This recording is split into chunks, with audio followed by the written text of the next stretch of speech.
Straight line. Straight line class 11 का बहुत ही important chapter है और इसके बारे में स्टेप बाय स्टेप बहुत सारी चीज़ें हमको सीखने को मिलेंगी। तो हम स्टार्ट करते हैं, ठीक है। इंजीनियरिंग पॉइंट ऑफ व्यू से भी बहुत ही इंपॉर्टेंट है, आईटी में ये बहुत अच्छा आता है। स्टार्ट करते हैं। स्ट्रेट लाइन,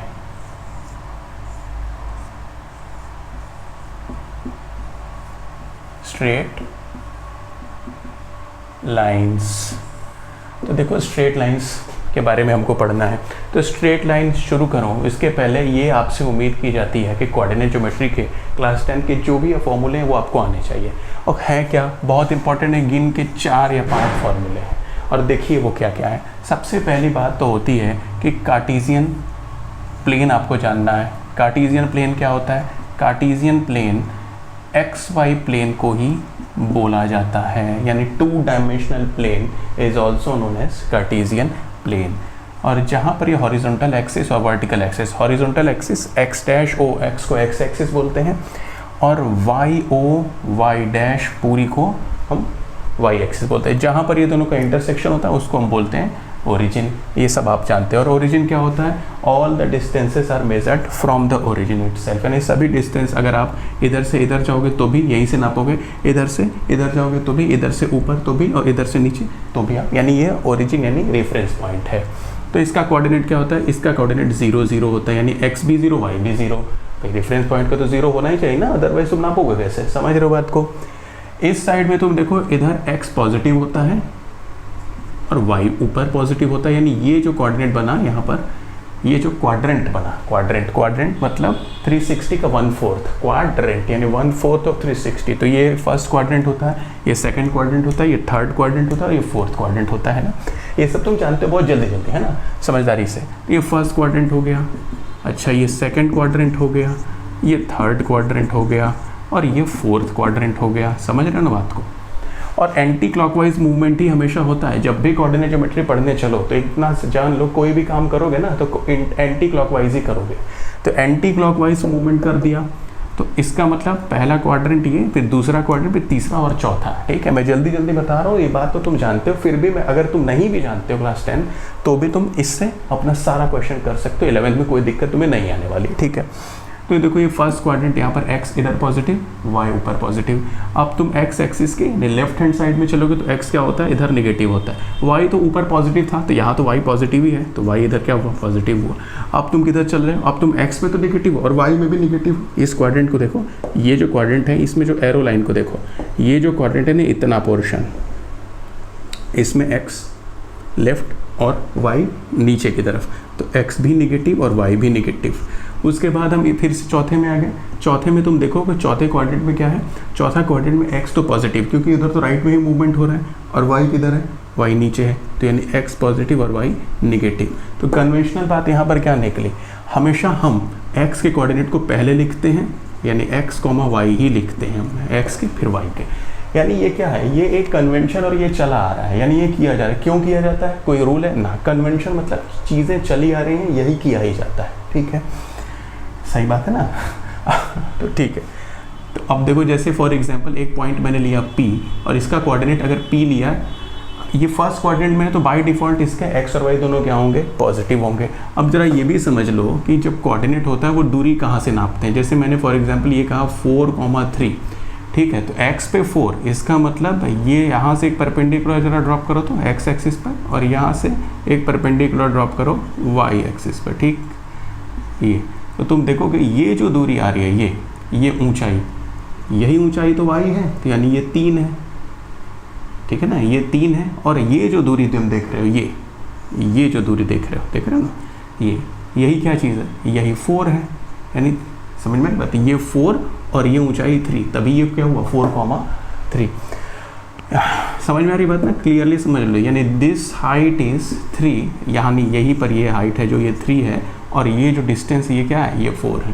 क्लियरली विजिबल है ना? जरा एक बार मैं चेक कर लूँ। हाँ, दिख तो रहा है साफ एकदम। ठीक है, तो ये कोऑर्डिनेट ज्योमेट्री में सबसे बेसिक बात ये तुम्हें समझनी थी। ठीक है, उसके बाद अब 2 पॉइंट का डिस्टेंस, यानी पहली बात जो आती है इसमें डिस्टेंस फार्मूला। यानी डिस्टेंस फार्मूला क्या होता है? देखो, डिस्टेंस फार्मूला का मतलब distance between 2 points which is on the यानी which are on the Cartesian plane, यानी 2 पॉइंट कोई भी ले लो कार्टेशियन प्लेन पर। एक पॉइंट अगर हमने P लिया तो उसके साथ ही दूसरा पॉइंट हम क्या लेते हैं, हम दूसरा पॉइंट Q लेते हैं। और x1 y1 क्या स्पेसिफाई कर रहा है, x1 P का x कोऑर्डिनेट है और y1 P का y कोऑर्डिनेट है। उसी तरीके से इसका x2 और इसका y2। तो PQ जो डिस्टेंस आती है, इनके बीच की डिस्टेंस यानी दूरी, वो क्या आती है, वो आती है पॉजिटिव अंडर रूट आता है x2 माइनस x1 का whole square plus y2 minus y1 का होल स्क्वायर। ये सब लिखते चलो, नहीं भी पता है ना, पता है तो भी, नहीं पता है तो भी, लिखने से मैथ्स आती है। यानी maths is all about doing again and again and again, practice करते चले जाओ, ठीक है ना। तो चलो भाई, तो ये लिख लो। तो ये हो गया डिस्टेंस, डिस्टेंस फार्मूला PQ। उसके बाद दूसरा फार्मूला आता है क्या, दूसरा फार्मूला ये है कि सेक्शन फार्मूला। अब सेक्शन फार्मूला मतलब सेक्शन कट करना। जैसे मानो कि ये एक तुम्हारा PQ लाइन है, ठीक है। PQ एक्चुअली लाइन सेगमेंट बोला जाएगा, लाइन नहीं बोलेंगे, क्यों, क्योंकि इसकी फिक्स लेंथ है ना, इधर से और इधर से। तो फिक्स लेंथ वाले को क्या बोलते हैं, लाइन सेगमेंट बोलते हैं। तो अब इसका कोऑर्डिनेट वही है x1, y1 और Q का है x2, y2। और यहाँ पर बीच में या कहीं पर भी एक पॉइंट है, मान लो ये R है। अब कह ये रहा है कि R डिवाइड करता है PQ के जॉइंट को in the ratio of m:n internally मतलब एक्चुअली में ये जो पॉइंट है PQ के बीच में कहीं पर भी इधर होगा, यानी उसके बाहर नहीं होगा। अगर बाहर होता है तो उसको हम एक्सटर्नल डिवीजन बोलते हैं। उसी के ऊपर होता है इस लाइन सेगमेंट में कहीं पर भी तो हम इंटरनल डिवीजन बोलते हैं। इंटरनल डिवीजन तो ये होता है सेक्शन फार्मूला यानी, और इसका कोऑर्डिनेट हम जानना चाहते हैं कि R का x कोऑर्डिनेट और R का y कोऑर्डिनेट हम जानना चाहते हैं।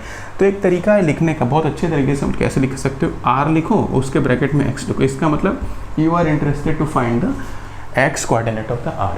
तो इट इज़, ये क्या होता है, लिखते हैं, देखो m यानी जो रेशियो था m, और m:n क्या है, m:n वो रेशियो है जिसमें ये R पॉइंट PQ को डिवाइड कर रहे हैं। कहने का मतलब कि PR अपॉन RQ यानी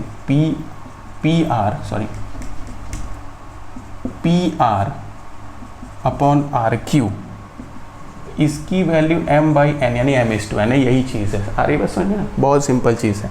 तो ये होता है mx2 plus nx1 upon m+n। उसी तरीके से R का y कोऑर्डिनेट होता है my2 plus ny1 upon m+n, ठीक है ना। नोट करते जाओ तेजी में।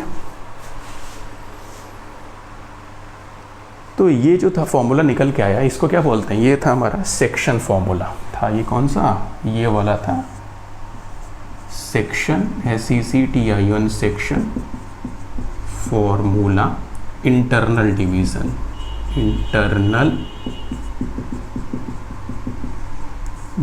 ठीक है, बहुत आसान है। अब देखो एक और इंटरेस्टिंग बात।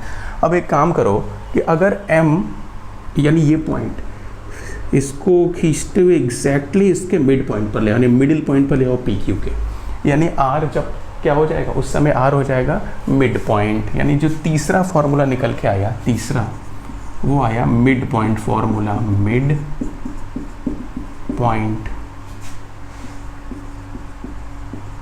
फॉर्मूला। ये मिड पॉइंट फॉर्मूला क्या चीज़ है भाई, ये कोई नई चीज़ नहीं है। मिड पॉइंट फार्मूला यानी वही जो तुम्हारा रेशियो था वो अगर m:n यानी m बराबर n हो जाए, m बराबर n हो जाए, तो इसको क्या कहोगे, m बराबर n का मतलब ये हो गया कि दोनों चीज़ें बराबर ही हो गई, यानी वो मिड पॉइंट हो गया। देखो इसको डिराइव बड़े आसानी से कर सकते हो। डिराइव करना चाहते हो, अब डिराइव क्या करो, क्लास 10th में किए हो, सीधे लिख सकते हो मिड पॉइंट फार्मूला। यानी R अगर मिड पॉइंट हो जाता है, अगर R मिड पॉइंट हो जाता है PQ का, उसके केस में R का x coordinate simple x1 plus x2/2 और R का y coordinate y1 plus y2 upon 2 हो जाता है। क्यों हो जाता है, देखो बहुत आसान, m और n बराबर होंगे ना। जब देखो ये मिड पॉइंट पर आएगा, जैसे मान लो ये एग्जैक्टली यहाँ पर आ गया, तो ये दूरी और ये दूरी बराबर हो गई, यानी PR अपॉन RQ क्या होगा, सेम बाई सेम, यानी m/m 1 होता है, तो 1 आ गया ना, तो रेशियो 1 आ गया, तो 1 रखोगे तो क्या होगा, ये देखो x2 प्लस x1 और 1 प्लस 1 क्या होता है 2, यानी x2 यानी 1x2 plus 1x1 upon 1 plus 1, यानी x2 plus x1 upon 1 plus 1 यानी 2, यानी x1 प्लस x2 लिखो या x2 प्लस x1 लिखो, बात बराबर है, समझ रहे हो ना। तो ये आ गया मिडिल पॉइंट यानी मिड पॉइंट का फॉर्मूला। चौथा फॉर्मूले के लिए बोर्ड को सोच रहा हूँ मिटा दूँ, क्योंकि चीज़ें ज़्यादा हो गई। नहीं, यहाँ पर तो जगह है कि लिख दूँ क्या? देखो मिटा ही देता हूँ, ज़्यादा बढ़िया पड़ेगा। चौथा फार्मूला आता है जिसको बोलते हैं एरिया ऑफ ट्रायंगल। 3 फार्मूले तो हो गए। Area of a triangle. अब ट्रायंगल मतलब क्या? कार्टेशियन प्लेन पर आपने एक ट्रायंगल ड्रॉ किया, मतलब XY प्लेन पर कुछ ऐसा। तो ये होगा A, ये होगा B और C, यानी A, B, C are the vertices of the triangle. तो A के वर्टिक्स को तुमने ले लिया x1, y1, B को ले लिया तुमने x2, y2 और C वाले को ले लिया x3, y3। ठीक है ना? अब you are interested to find out the area of this triangle. तो कुछ करना नहीं है, देखो एरिया ऑफ ट्रायंगल ABC बराबर, अब 1/2 तो होता है ना, जैसे 1/2 बेस डिवाइड करते हैं ना, तो वही 1/2 तो होगा ही होगा। अच्छा, अब देखो सिंपल x1 रखो, एक ब्रैकेट बनाओ, x2 रखो और x3 रखो। समझ में देखो कुछ आ रही है बात। ये एक सेटिंग का तरीका है। सेटिंग मतलब समझ रहे हो? ये बात ये है ना, यहाँ x1 यानी A, B, C तीनों के x कोऑर्डिनेट को लिख दो और प्लस का सिंबल लगा दो, बीच में ब्रैकेट जो छोड़ा है। अब स्टार्ट करना है, देखो यही याद मेनली करना है। तो y2 माइनस y3 होता है। अब y2 y3, 3 जहाँ ख़त्म हो तो 3 लेंगे, y3 माइनस y1, फिर 1 जहाँ पे ख़त्म होने y1 माइनस y2। ये जो होता है यही होता है एरिया ऑफ ट्रायंगल का फॉर्मूला। बहुत ही सिंपल है। इसको याद करने का एक तरीका बता दे रहा हूँ। देखो एक सर्किल बना लेना और यहाँ पर लिखो y2, यहाँ पर लिखो y3 और यहाँ पर लिखो y1 और ये एरो बना दो और घूमो ऐसे। तो इधर से आओगे ना तो शुरुआत करोगे, देखो y2 माइनस y3 लिखो, तो ये लिखे ना y2 माइनस y3। फिर क्या लिखोगे? y3 माइनस y1, देखो यहाँ लिखो y3 माइनस y1, वो हुआ। फिर उसके बाद इधर से एरो जब घूम के आया तो y1 पर आया, तो y1 माइनस y2। तो ये आपका फॉर्मूला एरिया ऑफ ट्रायंगल का डिराइव हो गया। बहुत सिंपल है ना, नोट कर लो जल्दी से, खड़ा। अच्छा, अब एक और बात देखो, एरिया ऑफ ट्रायंगल जब भी होता है ना तो उसको डेल्टा भी कहा जाता है और ये हमेशा पॉजिटिव ही होगा, क्योंकि एरिया एक प्रैक्टिकल फिगर है। तो तुम बोलोगे नहीं निगेटिव एरिया है, इसका तो कोई मतलब ही नहीं हुआ। Area is always positive, negative भी आए तो भी पॉजिटिव, यानी इसका मॉड करते हैं। मॉड मतलब we are interested only in the positive value of the given area. Area केवल हम पॉजिटिव वैल्यू लेते हैं। ठीक है, ओके, गुड, बहुत बढ़िया। उसके बाद देखो, अगर कभी ऐसा हो जाए कि जो एरिया आता है तुम्हारा वो 0 आ जाए। एरिया 0 आने का मतलब है कि ट्रायंगल ही नहीं फॉर्म हो रहा है, यानी ट्रायंगल नहीं फॉर्म हो रहा है। तो हम कहते हैं क्या कि when area comes to be 0 then the 3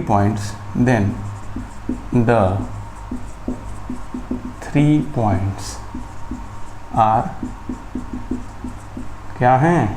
collinear का मतलब यानी A, B और C तीनों एक लाइन पर होंगे, यानी all 3 points A, B and C lie on A same line, यानी कोलिनियर लाइन। कोलिनियर होंगे।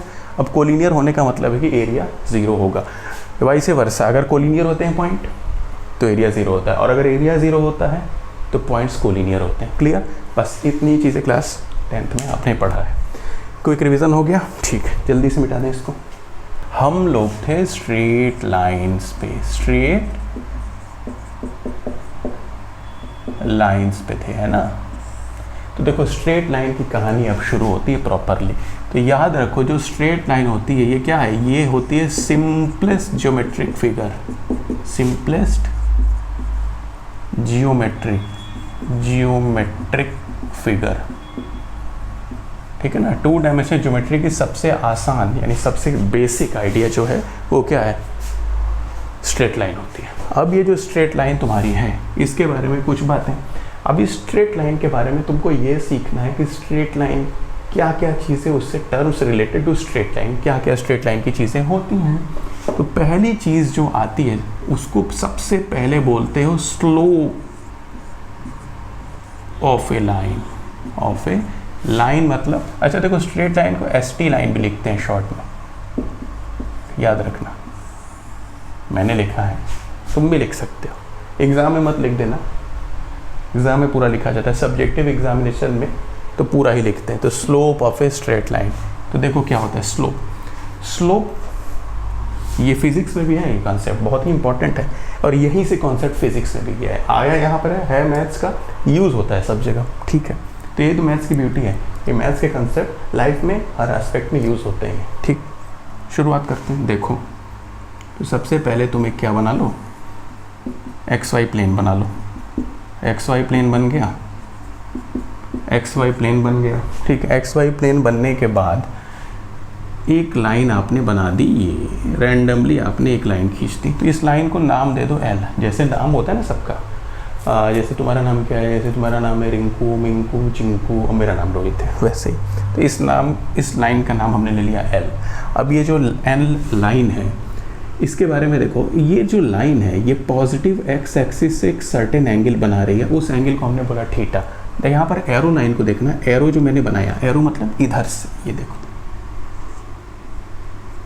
यानी एंटी क्लॉकवाइज।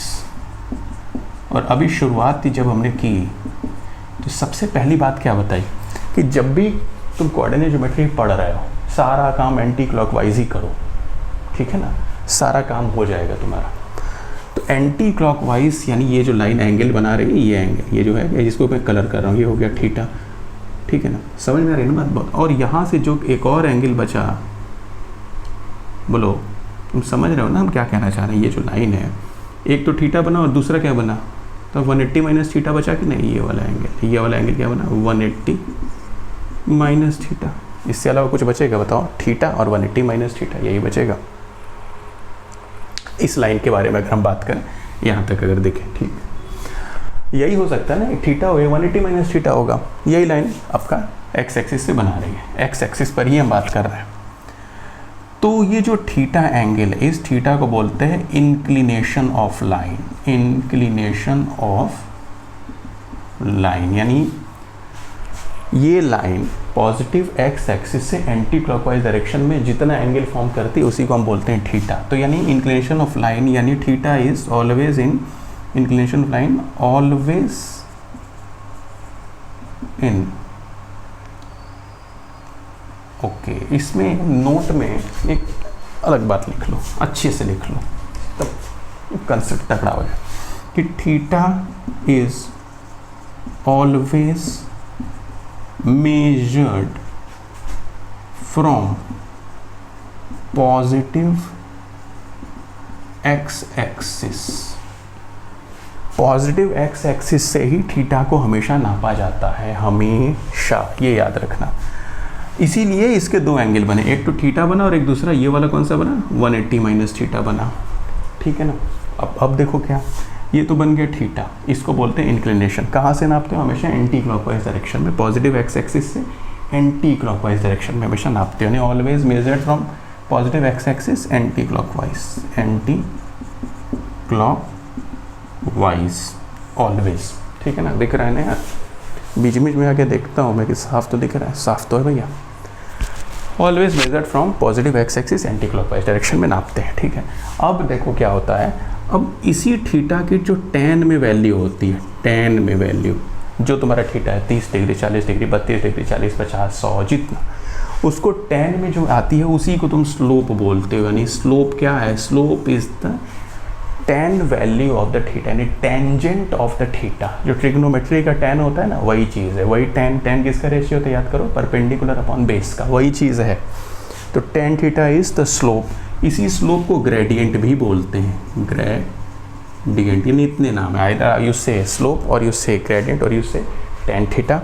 और what is theta, theta is the inclination of the given line from the positive x axis anti clockwise direction.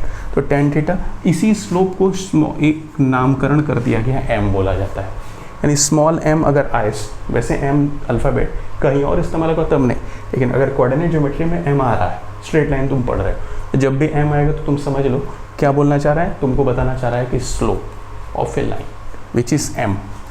तो m is equal to tan theta is equal to slope is equal to gradient. इतनी बातें आप कह सकते हो, इसको जल्दी जल्दी सब लिखते चलो, ठीक है ना। ठीक है, ये बहुत ज़रूरी बात आ गई। तो देखो एक बात आ गई, एक तो tan थीटा होगा और दूसरा क्या होगा, दूसरा वाला होगा इस लाइन का होगा tan 180 माइनस थीटा, ठीक है ना। क्योंकि इसके लिए अगर इधर से नापो tan और इधर से क्या होगा 180 माइनस थीटा। तो 180 माइनस थीटा क्या होता है, अगर तुम नोटिस करो tan 180 minus theta is minus tan theta होता है। माइनस क्यों होता है, क्योंकि ये याद रखो ट्रिग्नोमेट्री का रूल जो लगता है 11th का, मैं जो ट्रिग्नोमेट्री चैप्टर उसमें बड़ा डिटेल में दिया, वो भी बाद में मैं बताऊंगा। तो 180 माइनस थीटा मतलब यू 180 में से आपने एक्यूट एंगल को जब घटाया तो आप कहाँ पहुँच गए, आप सेकंड क्वाड्रेंट पहुँच गए, और सेकंड क्वाड्रेंट में tan होता है नेगेटिव, और 180 में यानी 180 360 इन सब में tan बिकम्स tan, तो tan ही रहता है, तो माइनस tan थीटा ये हो जाता है। तो यानी एक आ गया आपका tan थीटा और एक आ गया माइनस tan थीटा, सिंपल है ना। ओके, तो ये रहा आपका स्लोप के बारे में बात, सबसे बेसिक बात नोट कर लियो तुम लोग। अच्छा, अभी यहाँ पे तो जगह एक बात और देखो, ये स्लोप होने के बाद अब ये तो स्लोप हो गया, अब स्लोप के बारे में मैं एक बात कह सकता हूँ, और अभी थीटा के बारे में भी एक बात है, मैंने कहा था ना। तो अब थीटा के बारे में अगर हम कंडीशन लिखना चाहें कि कंडीशन एकदम डिटेल में सारी बात कर रहा हूँ, स्टेप बाय स्टेप सारा कॉपी में लिखते चलो, ठीक है ना। तो कंडीशन जो निकल के आती है वो निकल के आती है, जो थीटा है तुम्हारा वो हमेशा 0 और 180 के बीच ही में तो रहेगा, 0 भी हो सकता है 180 भी हो सकता है, और इन दोनों एक्सट्रीम कंडीशन को भी हम लोग डिस्कस कर ही लेते हैं। देखो, तो अगर मैं कहता हूँ कि इफ़ थीटा यानी इंक्लिनेशन ऑफ द लाइन 0 हो गया, 0 का मतलब क्या हुआ, लाइन एक्स एक्सिस पर ही तो है, यानी एक्स एक्सिस ही है वो, या तो एक्स एक्सिस खुद ही है या एक्स एक्सिस के पैरेलल है कोई लाइन, तभी ना। देखो एक्स एक्सिस के पैरेलल जितनी भी लाइन होगी उनका एंगल इंक्लिनेशन बनेगा ही नहीं, क्यों बनेगा ही नहीं, देखो ना, क्योंकि एंगल बना ही नहीं, वहीं पर तो है, यानी 0 एंगल। तो एंगल 0 का मतलब either it is x axis itself और it is a line parallel to x axis. तो जब भी थीटा बराबर 0 बोलता है तो क्या बोलता है, is a line parallel to, is a line parallel to x axis. जब कभी बोले तुमसे ना कि थीटा 0 है, इसका मतलब line parallel to x axis. अगर थीटा 0 है तो जो स्लोप आएगा वो क्या आएगा, स्लोप आएगा tan ऑफ 0 डिग्री, tan 0 0 ही होता है, यानी एक्स एक्सिस का स्लोप या कोई लाइन जो एक्स एक्सिस के पैरेलल हो उन सब का स्लोप क्या होता है, 0 होता है, याद रखो पहली बात। दूसरी बात कि अगर थीटा तुम्हारा बीच में 90 भी तो हो सकता है, एक कंडीशन ये भी है, इसके बीच में 1.90 भी आता है ना, बोलो आएगा ही। अगर थीटा 90 आएगा तो क्या होगा, ये देखो ये मूव, ये लाइन थी, ये घूम के एंटी क्लॉकवाइज ये वाई एक्सिस पर ही चली गई, यानी ये वाई एक्सिस का।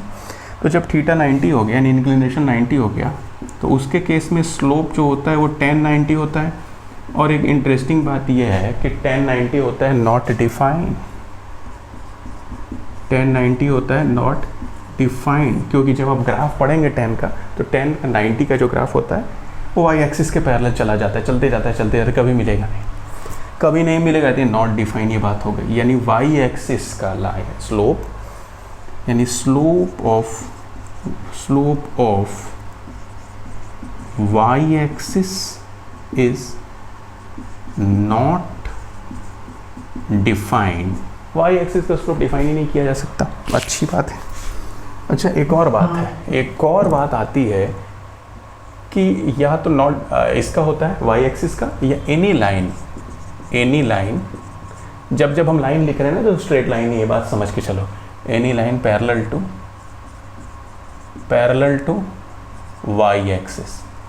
वाई एक्सिस के अगर पैरेलल है तो भी स्लोप डिफाइन नहीं होगा, देख लो ना, यहाँ देखो, जैसे ये है ना कार्टेशियन प्लेन, तो या तो वाई एक्सिस ही हो गई, यानी यही हो गया, या ये लाइन हो गई। अब तुम बताओ ना इसका स्लोप क्या होगा, ये लाइन एल मान लो, तो इसका स्लोप, ये भी तो वही एंगल हो ना, ये एंगल 90 डिग्री, 90 है ना, समझ में आ रही है, 90 का क्या होगा स्लोप, नॉट डिफाइन, यानी इसका स्लोप भी डिफाइन नहीं है।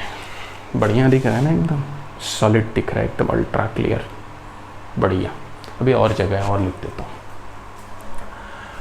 ओके, सही बात है, ये बातें हो गई कि 0 कब होता है, 0 यानी 0 होता है एक्स एक्सिस का स्लोप, और 0 होता है any line parallel to x axis का स्लोप, और नॉट डिफाइन स्लोप होता है, यानी tan 90 की वैल्यू क्या होती है, नॉट डिफाइन होती है, वो होता है वाई एक्सिस का, या कोई लाइन जो वाई एक्सिस के पैरेलल होती है। इतनी बातें हमने पढ़ी, अब इसे मिटाने का है कहाँ, अब हम आ गए, ठीक है वो हो गया। अब हम स्लोप के बारे में थोड़ा बात करेंगे एलजेब्रिक एल्जेब्रिक फॉर्म यानी ऑफ स्लोप, यानी स्लोप को हम डिराइव करेंगे एल्जेब्रा का यूज़ करके। कहने का मतलब है इतना डिटेल में आपको बताएगा ही नहीं कोई, एल्जेब्रिक फॉर्म ऑफ स्लोप कोई अलग बात नहीं है। चलो अगर तुम्हें एल्जेब्रिक फॉर्म कुछ अलग लग रहा है तो इसको लिख सकते हो 2 पॉइंट फॉर्म ऑफ स्लोप, यानी 2 point form of slope of a. किसकी बारे में बात हो रही है जी जनाब? Straight line, 2 point form of slope of a straight line. ठीक है जी, तो लो ये बन गया तुम्हारा कार्टेशियन प्लेन और ये बन गई लाइन। ठीक है, एल एल। ठीक है जी, ये एंगल हो गया आपका थीटा। यहाँ पर कोई 2 पॉइंट ले लो, एक पॉइंट को P बोलो, एक को Q बोलो। P के कोऑर्डिनेट को ले लो x1 y1, Q को ले लो x2 y2। अब डिस्टेंस नहीं निकालना है, ध्यान रहे। तो क्या करो ना, यहाँ से एक परपेंडिकुलर यहाँ ड्रॉप कर दो, यहाँ से एक परपेंडिकुलर यहाँ ड्रॉप कर दो, यहाँ से ये परपेंडिकुलर कर दो, और ये जो एंगल तुम्हारा ये एंगल थीटा है तो ये भी थीटा ही होगा। क्यों होगा भाई? कॉरेस्पॉन्डिंग एंगल थीटा ही होगा, है ना। क्लास 8 9 का कंसेप्ट है, लाइन पैरेलल। तो ये हो गया, ये भी थीटा, ये भी थीटा, यानी इस लाइन का होना भी चाहिए। देखिए लाइन वही है ना, आपने PQ पॉइंट ले लिया एल लाइन पर। अगर इस एल लाइन का इंक्लिनेशन थीटा है तो ये जो PQ लाइन सेगमेंट है वो एल ही पर तो है, उसी का तो पार्ट है, तो उसका एंगल भी थीटा ही होगा। करेक्ट बात है। चलिए, तो अब हम निकालते हैं क्या, इसकी वैल्यू, इसके स्लोप की। तो हम जानते हैं स्लोप क्या होता है। सबसे पहले स्लोप क्या होता है बच्चों मेरे प्यारे? स्लोप को m भी बोलते हैं, अभी बता चुके हैं। स्लोप मेरे प्यारे बच्चों क्या होता है? tan थीटा होता है। अच्छा जी, tan थीटा क्या होता है? ट्रिग्नोमेट्री बोलती है कि tan थीटा, अगर ये 90 और ये थीटा और ये तुम्हारा ABC ट्रायंगल, तो क्या होता है जी? मैंने ऐसे बना लिया है समझने के लिए तुम्हारे। तो tan थीटा क्या होता है? tan theta is equals to, जहाँ थीटा बैठा रहता है वो बनता है क्या? वो बनता है बेस, और थीटा के सामने वाले को क्या बोलते हैं? परपेंडिकुलर। तो यानी ये परपेंडिकुलर, ये बेस। ठीक है जी, तो परपेंडिकुलर हो गया AB और बेस हो गया BC। करेक्ट। तो इसके केस में क्या होगा? यहाँ परपेंडिकुलर क्या है? यहाँ पर परपेंडिकुलर है ये, देखो ये, और बेस क्या है? ये। ठीक ना। तो इसका क्या नाम रखोगे? इसका नाम रख दो Q, इसका नाम रख दो R। ठीक ना, रख सकते हो। तो तुम्हारा तुमने क्या रखा? QR यानी perpendicular upon PR, perpendicular upon base. सही बात है ना। अब देखो जी, ये QR क्या चीज़ है? QR तुम क्या लिखते हो? QR जब भी तुम ग्राफ में पढ़ते हो ना, तो QR को तुम क्या लिखोगे? इसका भी नाम रख दो PQR, इसका नाम रख दो, इसका नाम S और T रख दो। दिख रहा है ना क्लियर? देख लो, एकदम साफ तो है।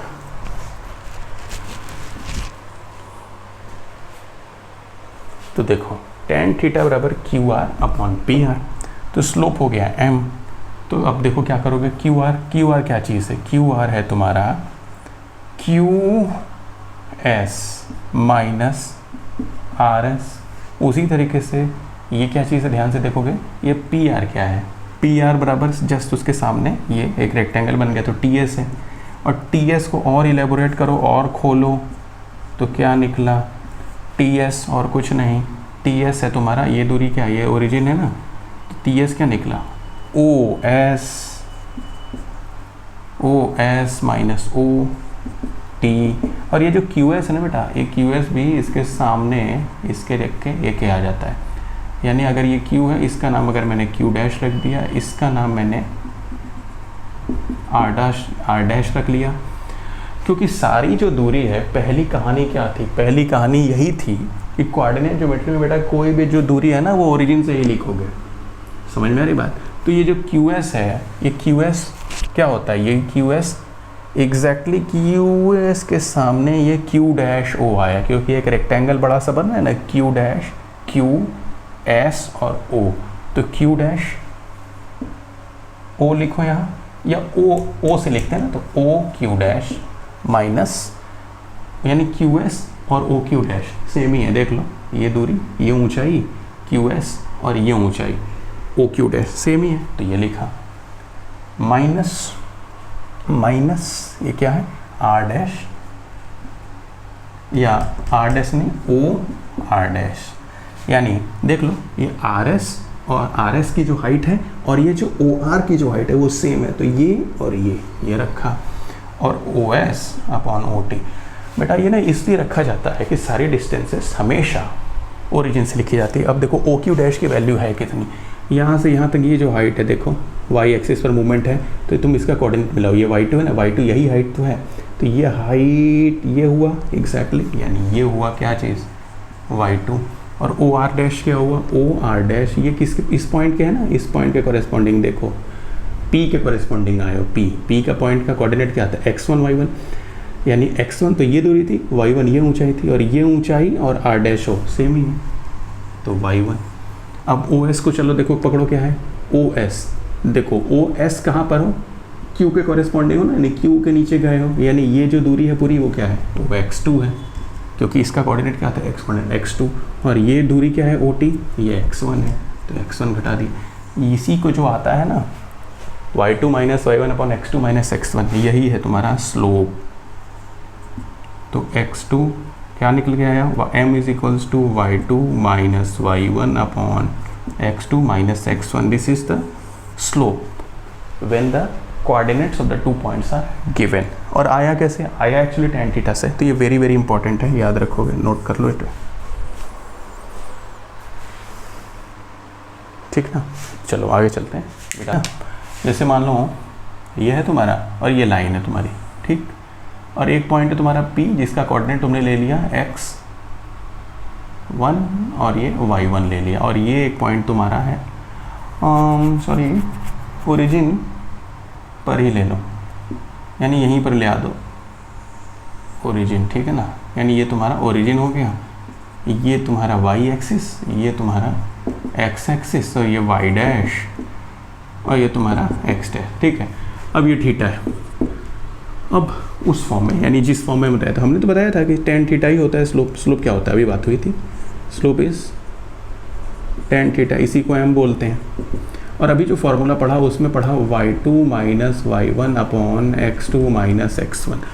अब यहाँ पर 2 पॉइंट, तो एक तो P हो गया, दूसरा क्या हुआ, एक हमारा बेटा ओरिजिन ही है 0 0, तो कुछ नहीं करना है, रख दो, तो y2 की जगह क्या रखोगे, क्योंकि इधर से चलोगे ना तो देखो नीचे वाले को पहले नीचे फिर ऊपर आता है ना, तो पहले कोऑर्डिनेट किसके हुए, यानी ये बनेगा x1 y1 और ये बनेगा x2 y2। कहने का मतलब है कि जहाँ पर तुम्हारा x1 है वहाँ तुम रखोगे 0, जहाँ पर तुम्हारा y1 है वहाँ पे रखोगे 0, जहाँ पे तुम्हारा x2 है वहाँ रखोगे x1, और जहाँ पे तुम्हारा y1 है वो देखो हो जाएगा, कुछ करना नहीं है। तो y2 क्या है बाद वाला, यानी y1 हुआ, y1 क्या है 0, ये क्या है x2 क्या है, x2 अगर नोटिस करो तो क्या है, यानी x1 है, और ये क्या है 0, यानी सिंपल y1 बाई x1, यानी अगर हम x1 y1 ना लिख के सीधा xy लिखते हैं तो क्या बोलते हैं, यानी y बाई x ही तो होता है सिंपल भाषा में, यही tan थीटा भी होता है, याद रख लो हमेशा। tan थीटा क्या होता है y by x, tan theta होता है क्या y अपॉन x, यानी परपेंडिकुलर अपॉन बेस, और वही आया स्लोप का 2 पॉइंट फॉर्म से भी वही चीज़ आई x अपॉन y, ये भी बात वही है, सिंपल है। चलो आगे, जैसे एक क्वेश्चन तुम करना चाहते हो करके देख लो, करके देख लो, जैसे देखो क्वेश्चन एक लिखता हूँ, क्वेश्चन है find the slope of a line making an angle of 60 degree with positive x axis, यानी उस लाइन का स्लोप निकालो जिसका कि थीटा 60 डिग्री इंक्लिनेशन। सही बात है, तो हम जानते हैं भाई कि slope is equals to tan 60 degree. क्यों भाई, क्योंकि tan थीटा होता है। tan 60 की वैल्यू सर जी आप बताइए, √3 होती है, याद करना पड़ेगा आपको।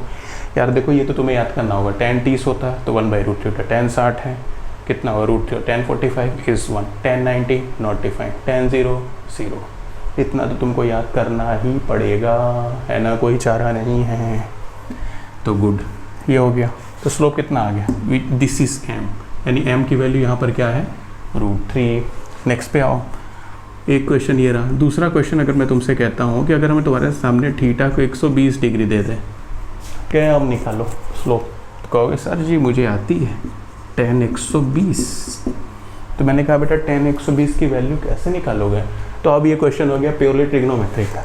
अब क्या करना पड़ेगा, इसमें लिखना होगा tan 180 minus 60। tan 180 minus theta कितना होता है बेटा, बोलो बोलो बोलो, अभी बताए थे, माइनस tan थीटा यानी माइनस रूट 3।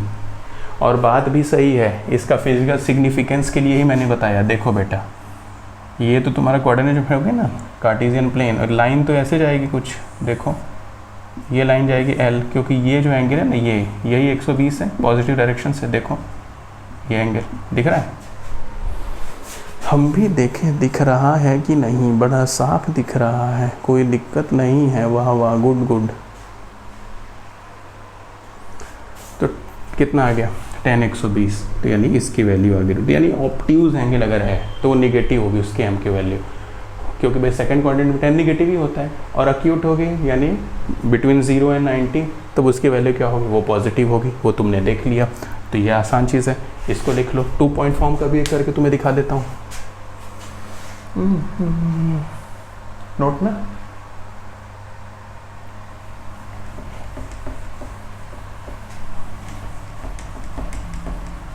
अब 2 पॉइंट फॉर्म का भी ज़रा देखो। मैंने लिख लिया कि एक और क्वेश्चन है, क्वेश्चन थर्ड, कि एक पॉइंट है P, इसका कोऑर्डिनेट मैंने लिया -3,2 और एक पॉइंट लिया मैंने Q और उसका पॉइंट कोऑर्डिनेट लिया मैंने 4,5।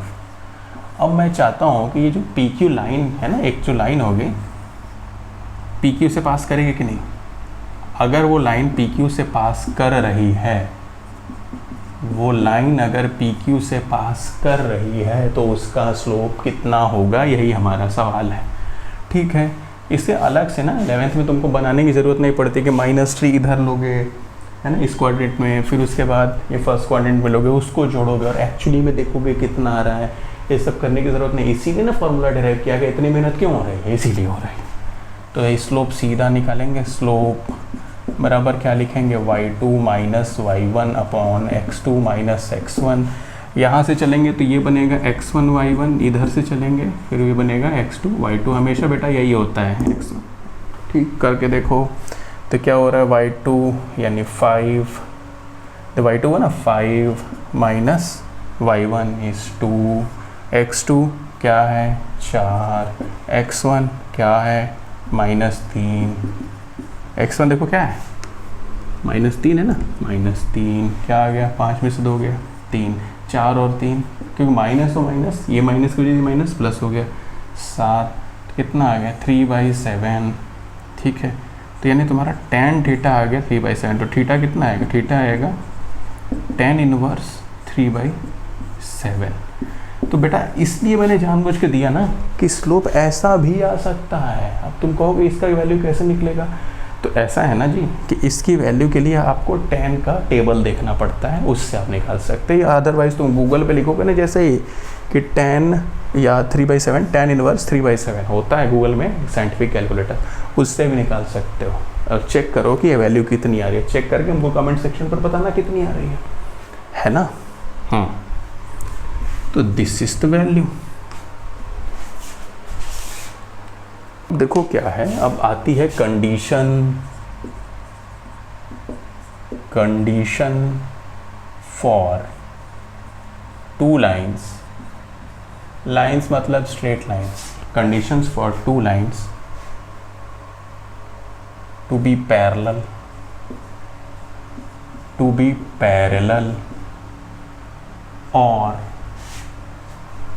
और परपेंडिकुलर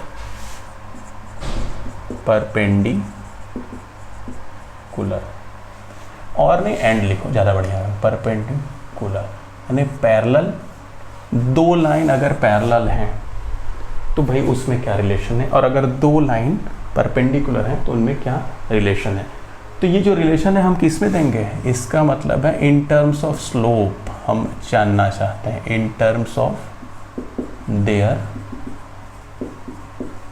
स्लोप्स, उनके स्लोप के बीच में क्या संबंध है अगर दो लाइन पैरेलल है और अगर दो लाइन परपेंडिकुलर है। तो देखो भाई ये है तुम्हारा एक में, यहाँ पर मैं बना रहा हूँ, यहाँ पर एक लाइन बनी, ये अगर दो लाइन है तो पहली लाइन को बोल दो L1, दूसरी लाइन को बोल दो L2, ठीक है ना। कोई ज़रूरी नहीं ओरिजिन से हमारा बन गया है पास होता, कोई ज़रूरी नहीं है पास, बस हमको पैरेलल दिखाना है। समझ में आ रही बात, ये एक्स एक्सिस है, एक्स डैश है, ये वाई है, ये वाई डैश है, ये ओरिजिन है, ठीक है, पैरेलल है।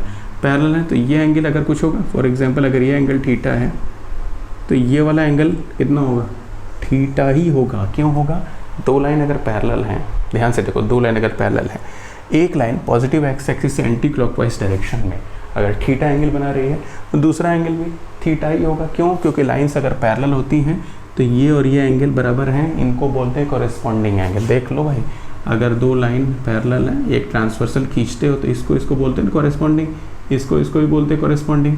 तो एक साइड के एंगल यही तो हो रहे हैं, ये लाइन L1 और L2 पैरेलल और एक्स एक्सिस हमारी ट्रांसवर्सल बन जा रही है, तो ये एंगल और ये वाला एंगल यानी दोनों लाइन के L1 और L2 के जो इंक्लिनेशंस हैं क्रमशः वो बराबर होंगे। हिंदी भी मैं बहुत अच्छी बोलता हूँ, थैंक यू। अरे मजाक कर रहा है। तो ये हो गई। तो यानी हम कह सकते हैं, तुम खुद ही देखो थीटा के बराबर है ना कॉरेस्पॉन्डिंग एंगल से, तो क्या हुआ, यानी पहले के स्लोप को अगर मैंने बोला है M1, यानी M1 is the slope of line L1 और M2 is the slope of line L2। तो क्या होता है, स्लोप M1 बराबर क्या है बेटा, tan थीटा, M2 बराबर भी कितना है देख लो भाई, वही एंगल है ना, तो इसका भी tan ही थीटा होगा।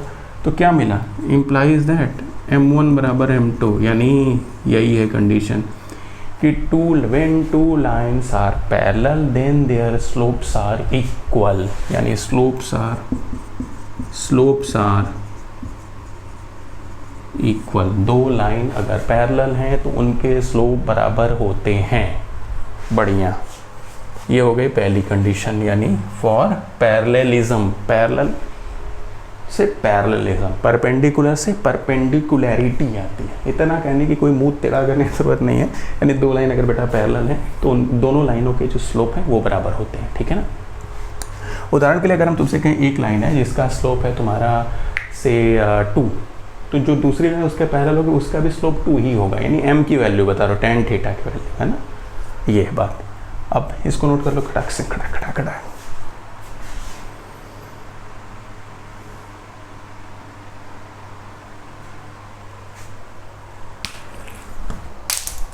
बन जाएगी ना और साफ दिखेगा।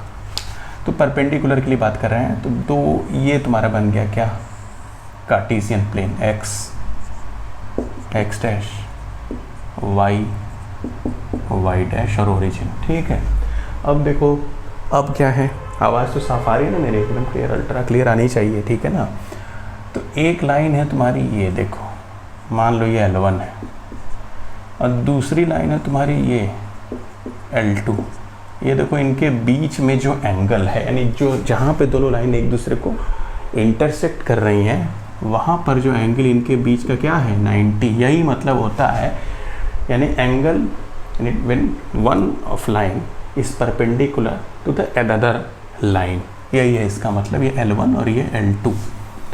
तो ठीक है भाई, तो ये तो हो गई, इनके बीच में एंगल बन रहा है यानी 90 डिग्री का, यानी L1 और L2 एक दूसरे पर परपेंडिकुलर है। कितनी बार हम एक ही बात बता रहे हैं, चलो जल्दी करते हैं। अच्छा ठीक है, तो ये जो पहली बात देखो, अरे दोनों को L1 L2 क्या लिख दिया मैंने, कौन सी L1 बनाया था याद ही नहीं आ रहा, किसी को कुछ भी ले सकते, कोई दिक्कत नहीं है। तो अगर ये L2 ले लिया तो L1 इसको ले लो, कोई दिक्कत, किसी में कोई दिक्कत नहीं है, L1 एंड L2, ठीक है, यस, परपेंडिकुलर। ये नहीं मतलब कहने का मतलब ऐसा भी हो सकता है, ऐसा, ठीक है। अब देखो क्या हो रहा है, तो भाई अगर लाइन है L1 तो उसकी क्या होगा, उसका एक इंक्लिनेशन भी होगा, ये इसको मैंने लिया θ1, ठीक, और इसको लिया क्या मैंने थीटा टू L2 को ध्यान से, यानी ये एंगल, गौर से देखना बच्चों, गौर से, ये थीटा टू और ये थीटा वन, यानी लिख दें theta one is inclination of L1 and theta 2 is inclination of L2, यानी इंक्लिनेशन पॉजिटिव एक्स एक्सिस से एंटी क्लॉकवाइज डायरेक्शन में जो लाइन एंगल फॉर्म करती है उसी को इंक्लिनेशन बोला जाता है। हाँ जी, अब देखो इंटरेस्टिंग बात, ये देखो, इसको मैं जूम आउट कर रहा हूँ, इस फिगर को जूम आउट करना समझते हो ना, यही सब तो समझते हो तुम लोग। सर जी आपसे ज़्यादा जानते हैं ये सब, ठीक है भाई, हमको पता है। ये हो गई तुम्हारी ये लाइन, ये नीचे से इसको बना रहे, देखना, तो यहाँ पर ये एक्स एक्सिस का ये अगर थीटा 2 है और ये तुम्हारा थीटा 1 है, ठीक है ना, और ये ऊपर से 90 डिग्री है। अरे बात जी, मैं क्या बोलना चाह रहा हूँ, तो देखो क्या है, ये जो थीटा 2 है, ये जो थीटा 2 है वो एक्सटीरियर एंगल हो जा रहा है ईस्ट एंगल का, तो ये थीटा 2 इसके और इसके एंगल के बराबर होगा। ये होता है एक्सटीरियर एंगल प्रॉपर्टी। क्या कि exterior angle of a triangle is equals to sum of two interior opposite angle. बहुत आसान बात, यानी थीटा 2 इज इक्वल्स टू, यानी ये थीटा 2 थीटा 1 प्लस इस एंगल के बराबर होगा, और ये जो एंगल है बच्चों ये भी 90 ही होगा। क्यों 90 होगा? क्योंकि ये 90 और ये 90 वर्टिकली अपोजिट एंगल हैं, समझ रहे हो। तो theta 2 is equals to theta 1 plus 90 degree. क्यों? Exterior angle property, exterior angle property, ये एक्सटीरियर एंगल प्रॉपर्टी की वजह से हुआ। समझ में आ रही है बात? चपी चपा आ रही है। थीटा 1 ठीक है, तो क्या निकल के आया? हम कह सकते हैं कि theta 2 minus theta 1 is equals to 90 degree. आई बात? ये भी आई बात समझ में?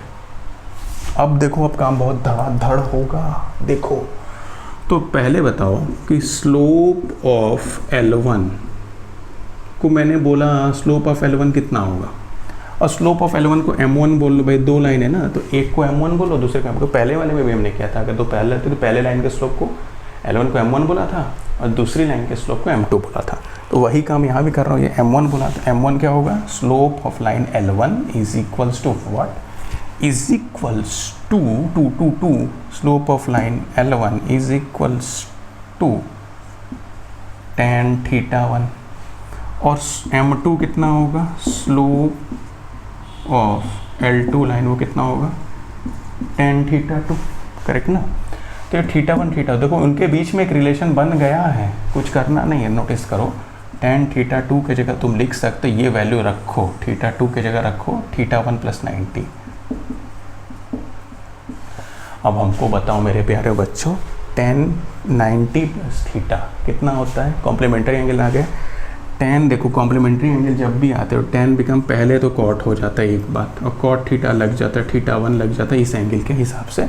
अब प्लस होगा कि माइनस, ये आपको सोचना है। देखो 90 में कुछ भी एंगल जोड़ोगे तो सीधे you go to the second quadrant, और सेकंड क्वाड्रेंट में tan होता है नेगेटिव, तो tan पेरेंट होता है, उसी के हिसाब से नापते हैं। तो माइनस कॉट थीटा 1 आया, बोलो।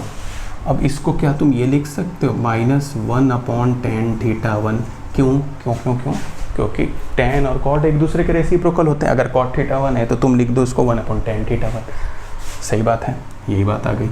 अब देखो ये आ गया M2। अब तो एक बहुत अच्छी बात दिख रही है मुझे। क्या दिख रही है बताओ? क्या दिख रही है बता सकते हो? मुझे तो दिख रही है, ये था M2, और tan थीटा 1 की वैल्यू कितनी है? ध्यान से देखो, tan थीटा 1 की वैल्यू M1 है कि नहीं? देखो यहाँ पर M1 आई है, तो M2 बराबर माइनस, यानी -1, और tan theta 1 can be replace by M1, क्योंकि tan थीटा 1 की जो स्लोप में वैल्यू वही M1 है ना? देखो tan थीटा 1 की वैल्यू क्या है? M1, तो ये M1 यहाँ रख दो तो क्या हो जाएगा? tan थीटा 1 की जगह M1 रखो, क्रॉस मल्टीप्लाई करो तो आ गया M1 into M2 is equals to -1, और यही कंडीशन बनती है when two lines are perpendicular then the product of their slopes is -1। 1। क्या निकल के आई बात? निकल के बात ये आई कि यानी कि दो बातें आई। पहली बात, अगर लाइंस पर पैरेलल हो यानी L1 पैरेलल L2 हो तो क्या इम्प्लाई करता है? M1 बराबर M2 हो जाता है। और दूसरा, अगर L1 परपेंडिकुलर है L2 पे तो क्या इम्प्लाई करता है कि M1 into M2 is equals to -1, यानी दोनों लाइन के स्लोप का प्रोडक्ट निगेटिव होता है। इसका प्रैक्टिकल एप्लीकेशन देखो, अगर कहता है कि M1 किसी लाइन का तुम्हारा मान लो 3 है और दूसरी लाइन उस पर परपेंडिकुलर है तो उसका M2 कितना होगा? सीधा -1/3 है ना, होगा कि नहीं? क्यों? ठीक है, करके दिखा दो, कर रहा हूँ। क्या होगा देखो, M1 इंटू M2 बराबर -1। M1 की वैल्यू है 3, इसकी वैल्यू M2 मुझे पता नहीं, तो क्या होगा? M2 बराबर यहाँ 3 का मल्टीप्लाई उधर जाएगा तो 3 से डिवाइड हो जाएगा, यानी M2 की वैल्यू होगी -1/3। स्लोप किसी का निकाल सकते हो, अगर पैरेलल होता है तब तो स्लोप बराबर ही होते हैं। तो ये हो गई condition for perpendicularity and condition for parallelism. Good, excellent. Now move on, quick. बस एक चीज़ और बची है, जल्दी से कर दो, वो है एंगल। तो देखो अब आती है बात angle between two lines. Angles between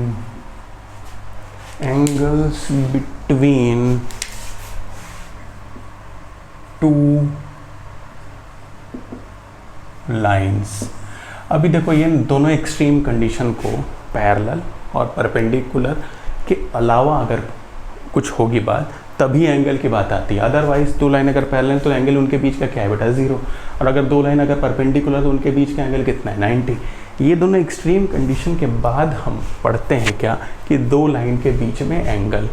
तो देखो बेटा, एक लाइन अगर L1 है, दूसरी लाइन आपकी परपेंडिकुलर टाइप की बन गई। नहीं, दूसरी बनाऊंगा।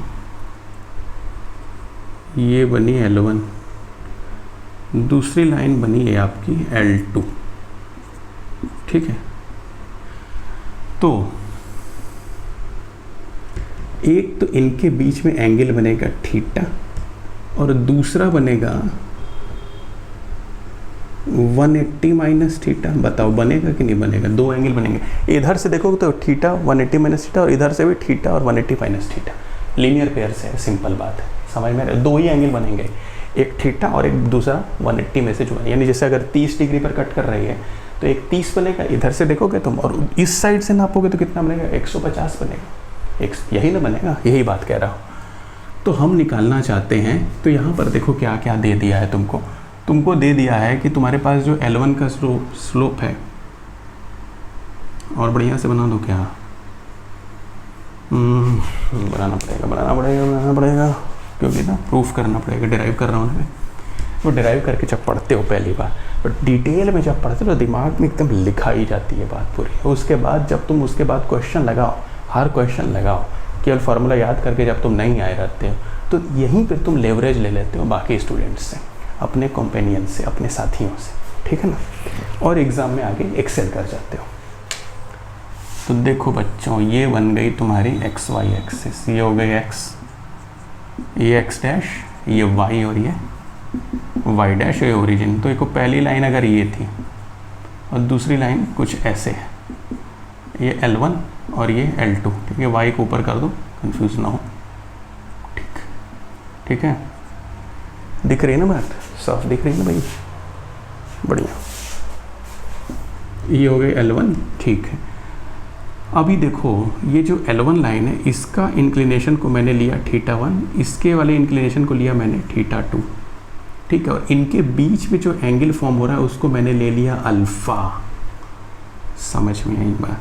दूसरा वाला एंगल क्या होगा? ये वाला या ये वाला 180 माइनस अल्फ़ा, उसको हम बाद में सीधे लिख देंगे। अभी तो केवल ये देखो, इनके बीच में अगर टू इंटरसेक्टिंग लाइन है तो एंगल कुछ फॉर्म होगा ना, तो जो एक अल्फ़ा बनेगा और एक दूसरा 180 माइनस अल्फ़ा बनेगा।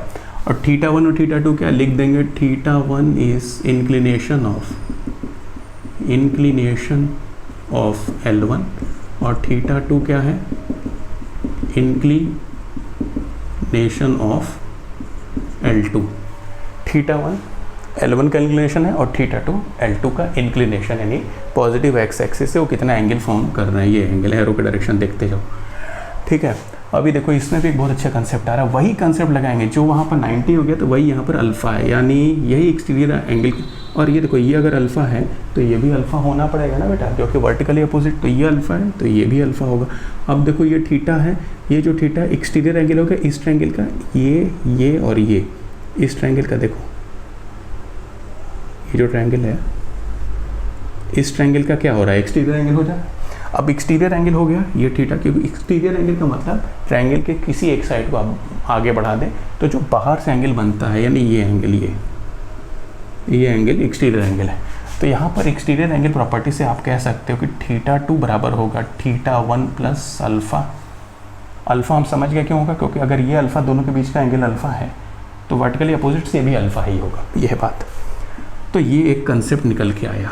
अब देखो काम धड़ाधड़ होगा, कैसे होगा, देखो कि θ2 माइनस θ1 बराबर अल्फ़ा बनेगा, इस अल्फ़ा θ1 को उधर लेते जाओ, बनेगा। अब हमको इनके बीच का एंगल निकालना है, ठीक है ना, तो हम निकालना चाहते हैं तो tan अल्फ़ा, दोनों साइड tan को इंट्रोड्यूस किया मैंने, तो θ2 माइनस θ1 इसी वाले रिलेशन में, tan अल्फ़ा बराबर tan θ2 माइनस θ1। अब जानते हो कि tan θ2 माइनस θ1 एक फॉर्मूला बन गया tan of a minus b, तो tan of a minus b is tan a minus tan b upon 1 plus tan a into tan b। कर दो, हो गया काम। तो tan अल्फ़ा बराबर, खोलो इसको, क्या आया, tan θ2 माइनस tan θ1 अपॉन में 1 प्लस tan θ2 इंटू tan θ1, यही ना आएगा, यही आएगा ही आएगा। अब tan θ2 की वैल्यू क्या है, tan θ2 बेटा और कुछ नहीं, अगर इसका θ2 इंक्लिनेशन है तो इसकी tan में वैल्यू कोई क्या बोलते हैं, इसका स्लोप, यानी इस दूसरी लाइन का स्लोप tan θ2, पहली लाइन का स्लोप tan m1, और ये क्या होगा 1 प्लस m1 m2। यही आ गया angle between the two intersecting lines, यही होगा m2 minus m1 upon 1 plus m1 m2। और where m2 m1 and m2 are the slopes of the line, यानी ये भी लिख लो चाहो तो, m1 is slope of L1 and m2 is slope of L2, यही तो बात है। अब दूसरा केस क्या होगा, देखो दूसरा केस के लिए कुछ करना ही नहीं है तुमको, 180 माइनस ना, दूसरा देखो क्या होगा, एक तो अल्फ़ा होगा तो दूसरा एंगल क्या होगा, 180 माइनस अल्फ़ा होगा, सॉरी थीटा लिख दे मैंने, यहाँ लिख दो। तो एक तो तुम्हारा ये होगा, ठीक ना, और दूसरा होगा 180 माइनस अल्फ़ा, ये वाला एंगल, देखो ये वाला एंगल होगा कि नहीं, ये एक एंगल और एक ये एंगल। तो 180 माइनस अल्फ़ा अगर तुम tan में लेते हो तो क्या होगा, tan 180 minus theta is minus tan alpha, यानी इसी का निगेटिव वर्जन आ जाएगा, यानी माइनस tan अल्फ़ा बराबर minus times m2 minus m1 upon 1 plus m1 m2। यानी अगर इन दोनों को मिला के अगर तुम लिखो कि angle between two intersecting lines कितना होता है, तो तुम लिखोगे tan alpha is equals to, सीधा एक मॉड ले लो, मॉड का मतलब m2 माइनस m1 और एक बार m1 माइनस m2, तो यही दो वैल्यू आती है, या तो ऐसे लिख लो या मॉड हटा के सीधे प्लस और माइनस लगा के लिख सकते हो।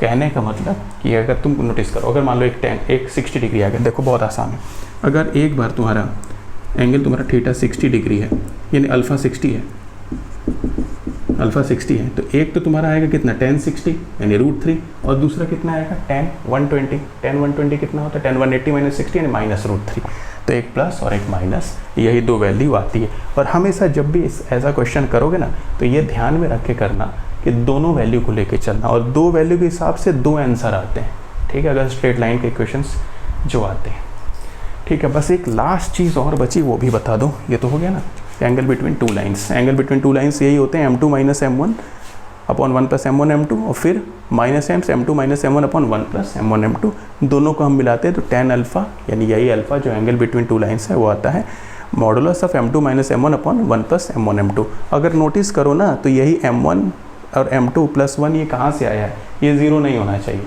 फिर इसके बारे में बाद बताऊँगा, अभी नोट कर लो।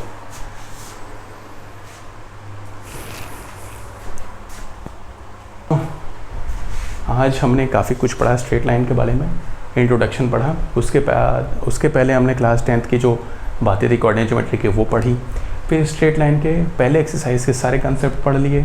ठीक है, अब हम क्वेश्चन आसानी से कर सकते हैं। अब नेक्स्ट वीडियो में हम मिलेंगे तो हम सीखेंगे various form of straight line, और आज के जो क्वेश्चंस हैं उसको भी हम कुछ और क्वेश्चंस करेंगे, कुछ और न्यूमेरिकल्स लगाएंगे। तो मेरे साथ बने रहने के लिए थैंक यू, थैंक्स बच्चों, फिर मिलते हैं, बाय बाय।